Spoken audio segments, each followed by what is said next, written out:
Christus Vincent! Christus Regnant!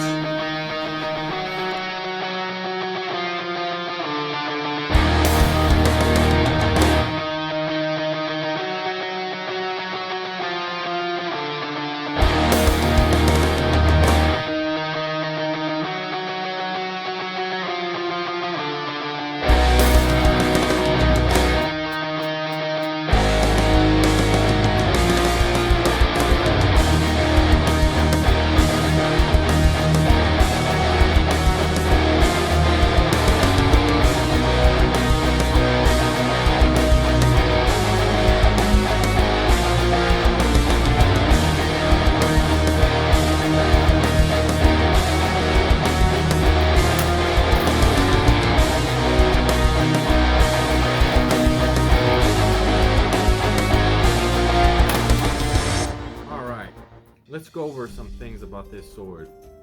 First, we'll start from the pommel to the tip.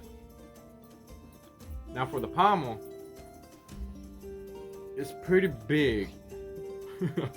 Alright, let's look at the peen first. If I can get that thing focused. As you can see, it is peen.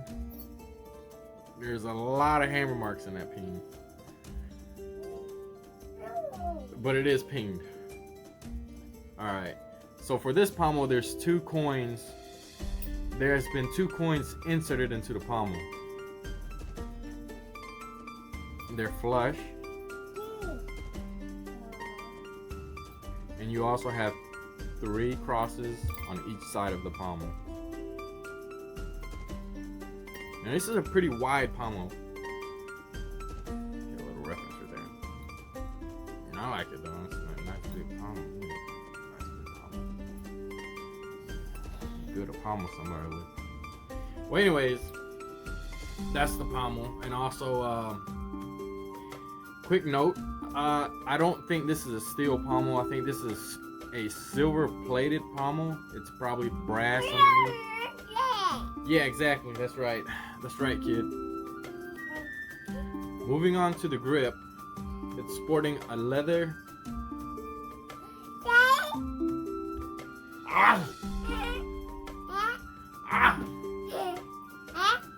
Oh, fucking A, dude. Moving on to the grip.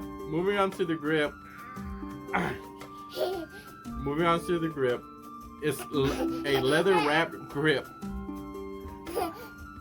And as you can see, it's tightly wound. And after a while, the finish starts to rub off a little bit here. So you can kind of see the edge there. The color is starting to come off. This grip is also a little long, but I think that kind of fits this sword. I believe this is a type of sword that that knights would use on their horses, and they would obviously have a mitten, a chainmail mitten, or a glove of some type with this sword, and would probably fill this handle properly.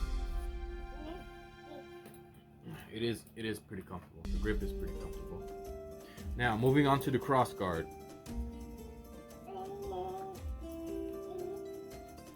Give you a close up there. I don't really have much to say about the cross guard. It is comfortable. It's nice. It's solid. There's no play in it. Also, I don't think this is steel either. I think this is brass with silver plating on top.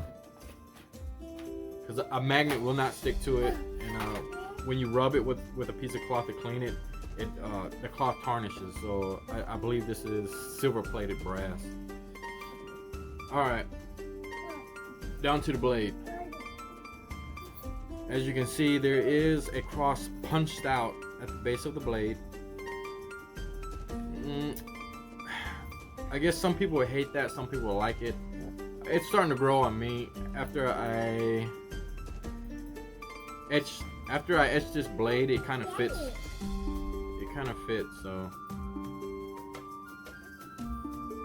alright, now we're gonna go down with the scabbard. I'll do the blade, the tip of the blade and everything last.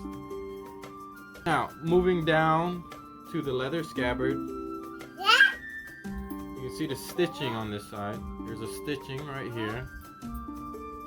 And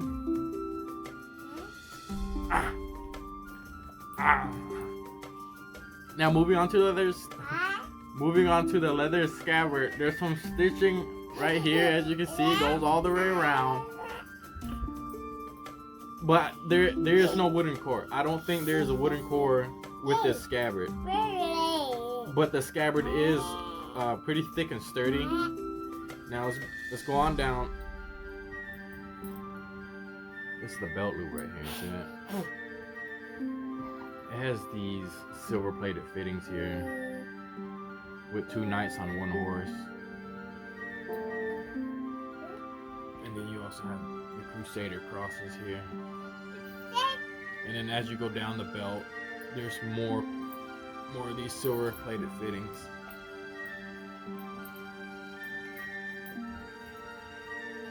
As you can see, the stitching goes all the way down